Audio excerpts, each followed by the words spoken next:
Olá pessoal, vamos dar início a mais um curso completo promovido pelo site mjailton.com.br.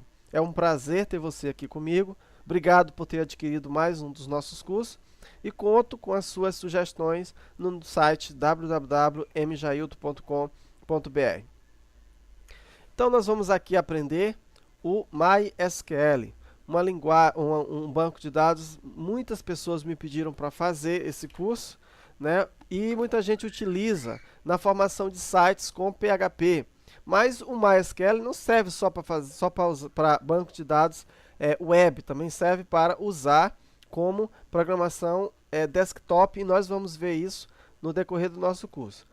Eu quero dizer para você que todos os nossos cursos, nós temos uma característica de ensinarmos sempre na prática. Nós gostamos sempre que você aprenda na prática. Mas em se tratando de banco de dados, infelizmente isso não é 100% possível. Por quê?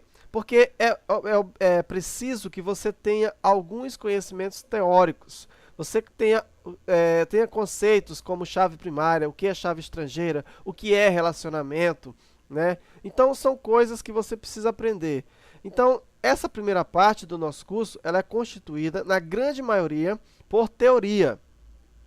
Se você é iniciante, né, de banco de dados, se você não tem conhecimento nenhum de banco de dados, eu peço que você não salte, não pule essa parte, por mais, entre aspas, chata que pareça, né? Porque vai ser bastante teoria, mas é importante que você aprenda tudo isso aí.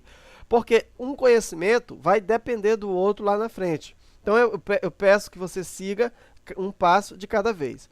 O nosso objetivo aqui é atingir todos os públicos, desde aquele que não tem nenhum conhecimento. Se você nunca viu falar de banco de dados, nós queremos que esse curso sirva para você, e ao final desse curso você tenha esse conhecimento de dizer, não, agora eu entendo de banco de dados. E também você que já tem um conhecimento de banco de dados, que você possa também aqui nesse curso encontrar aquilo que seja útil e novo para você. Então nós pretendemos aqui fazer uma organização de forma que você fique satisfeito com o nosso produto.